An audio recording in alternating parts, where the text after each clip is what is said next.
Okay guys, reacting my old videos. നമ്മുടെ main ചാനലിലെ കുറച്ച് വീഡിയോസ് എടുത്തിട്ട് നമുക്ക് റിയാക്ട് ചെയ്ത് നോക്കാം. ഏകദേശം ഒരു 5 വർഷം മുന്നേ നമ്മൾ ചെയ്ത വീഡിയോസാണ്. അതിൽ തന്നെ ഒരുപാട് പ്രൊജക്റ്റുകളുണ്ട്. അതിൽ ഫസ്റ്റത്തെ എടുത്ത് നോക്കുകയാണെങ്കിൽ ഒരു മിനി കൂളർ, അതായത് കാറുകളിലൊക്കെ നമ്മൾ ഇപ്പോൾ ഉള്ള വാഹനങ്ങളിലൊക്കെ എ സി ഉണ്ട്. പഴയ മാരുതി 800 അങ്ങനത്തെ വാഹനങ്ങളിലൊന്നും എ സി ഇല്ലാത്ത വാഹനങ്ങളുണ്ടായിരുന്നു. അപ്പോൾ അതിലൊക്കെ നമ്മൾ മഴ പെയ്യുന്ന സമയത്ത് ഗ്ലാസിൻ്റെ മുകളിൽ മഞ്ഞ് മൂടി കിടക്കുന്ന അവസ്ഥ ഉണ്ടാവുള്ളൂ. അപ്പോൾ അത് പോകാനായിട്ട് ജസ്റ്റ് ഒരു എന്തെങ്കിലും ചെയ്യാൻ പറ്റുമെന്നുള്ള രീതിയിൽ അന്ന് ക്രിയേറ്റ് ചെയ്ത സംഭവമാണ്. വീഡിയോ ജസ്റ്റ് പ്ലേ ചെയ്യട്ടോ, ഞാൻ അവിടെ കൊടുക്കാം. യെസ്, ഇതാണ് സംഭവം. ഇതിൻ്റെ അന്നത്തെ കോലാണത്. ഇത് നമ്മൾ ഏകദേശം ഒരു 2020 ചെയ്തു, ജൂൺ 16. അന്ന് വലിയ റീച്ചും കാര്യങ്ങളൊന്നും കിട്ടിയിട്ടില്ല. പ്രശ്നമാണ് കാറുകളിലോ മറ്റു വാഹനങ്ങളിലോ ഗ്ലാസിൻ്റെ ഫ്രണ്ട് വശത്തായിട്ട് മഞ്ഞ് മൂടിക്കിടക്കുക എന്നുള്ള അവസ്ഥ. അപ്പോൾ ഇത്തരം സാഹചര്യങ്ങളിൽ എ സി ഓൺ ചെയ്ത് അവർ പരിഹരിക്കുന്നതാണ്. എ സി ഓൺ ചെയ്താൽ നമ്മുടെ അടുത്തൊരു പഴയ ഒരു മാരുതി 800 ഉണ്ടായിരുന്നു, അതിൽ ഇരുന്നിട്ടാണ് ആ വീഡിയോ ചെയ്യുന്നത്. അതൊരു ഓൾഡ് മോഡലാണ്. അങ്ങനെ ഒരു പ്രോബ്ലം വന്നപ്പോൾ എന്തെങ്കിലും ചെയ്യാൻ പറ്റുന്ന രീതിയിലൊരു എക്സ്പെരിമെൻറ്റ് പോലെ ജസ്റ്റ് ചെയ്തതാണ്. സക്സസ് ആവോ ഇല്ലേ എന്നുള്ളത് നോക്കിയിട്ടൊന്നുമില്ല.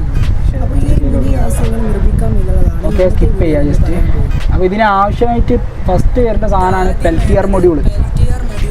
പെൽറ്റിയർ മൊഡ്യൂൾ എന്ന് പറഞ്ഞ സംഭവം എന്താ വെച്ചാൽ അതിൻ്റെ ഒരു വശത്ത് തണുപ്പും ഒരു വശത്ത് ചൂട് ചെയ്യാറ്. നമ്മൾ 12 വോൾട്ട് അതിലേക്ക് പവർ കൊടുക്കുന്ന സമയത്ത്. അപ്പോൾ ഒരു വശത്ത് നല്ല രീതിയിലുള്ള തണുപ്പും ഉണ്ടാവും, ഒരു വശത്ത് നല്ല രീതിയിലുള്ള ചൂടും ഉണ്ടാവും. അതാണ് പെൽറ്റിയർ മൊഡ്യൂൾ പറഞ്ഞ ഈ ഒരു ബോക്സിൻ്റെ പ്രത്യേകത. അത് വെച്ചിട്ടാണ്, അതാണ് മെയിൻ സാധനം. അത് വെച്ചിട്ടാണ് നമ്മൾ ഈ ചെയ്യുന്നത്. അതിൻ്റെ ജസ്റ്റ് സ്കിപ്പ് ചെയ്ത് നോക്കിയാൽ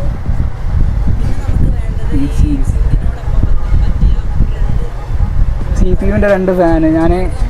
നമ്മുടെ കമ്പ്യൂട്ടറിൻ്റെ പഴയ ബോർഡ് കാര്യങ്ങൾ, ബോക്സ് കാര്യങ്ങളൊക്കെ ഉണ്ട്. CPU കാര്യങ്ങളൊക്കെ വീട്ടിൽ പഴയതുണ്ട്. അപ്പോൾ അതിനെടുത്ത ഒരു ഹീറ്റ് സിങ്കും CPU-ൻ്റെ ഒരു ഫാനും പിന്നെ നമ്മളെ SMPS പവർ സപ്ലൈ വരുന്ന അതിൻ്റെ ഒരു ഫാനും കൂടി എടുത്തു.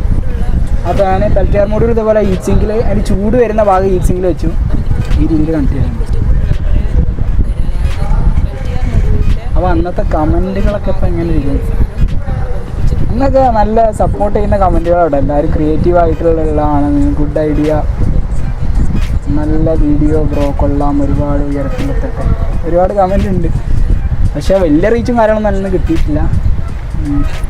ഇങ്ങനെയുണ്ട് കണക്ട് ചെയ്യുന്നതൊക്കെ. പെൽറ്റിയർ മൊഡ്യൂളിൻ്റെ ആ തണുത്ത ഭാഗം അവിടെ മറ്റൊരു പോയ ഫാൻ വെച്ച് കൊടുത്തു. ആ തണുപ്പ് ഇങ്ങോട്ട് വലിക്കാൻ വേണ്ടി ഈ രീതിയിലാണ്.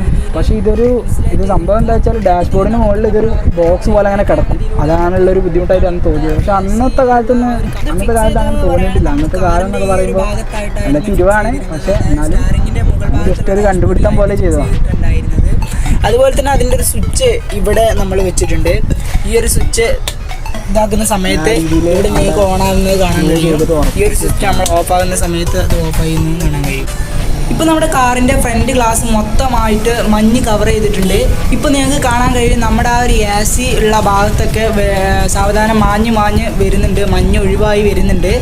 നമുക്ക് കുറച്ചും കൂടി വെയിറ്റ് ചെയ്താൽ നല്ല രീതിയിൽ ഈ പക്ഷേ അത്ര പെട്ടെന്നൊന്നും തണുത്ത ഇത് വരില്ല. പെൽറ്റിയർ മൊഡ്യൂളൊന്ന് വർക്ക് ചെയ്ത് വരണം, പെട്ടെന്നാവും ചെയ്യും. നമ്മളെ കാറിൽ അന്ന് AC ഉണ്ടായിരുന്നു എന്നൊക്കെ തോന്നുന്നു. ഇത് AC ഉണ്ടായിരുന്നു, AC ഉള്ള മോഡലാണത്. പക്ഷേ അതിൽ AC വലിയ തണുപ്പും കാര്യങ്ങളൊന്നും ഇല്ലായിരുന്നു. അതാണ് ഇഷ്യൂ ആയിട്ട് വന്നത്. അപ്പോൾ ഇത്രയേ ഉള്ളൂ ഇന്നത്തെ വീഡിയോ.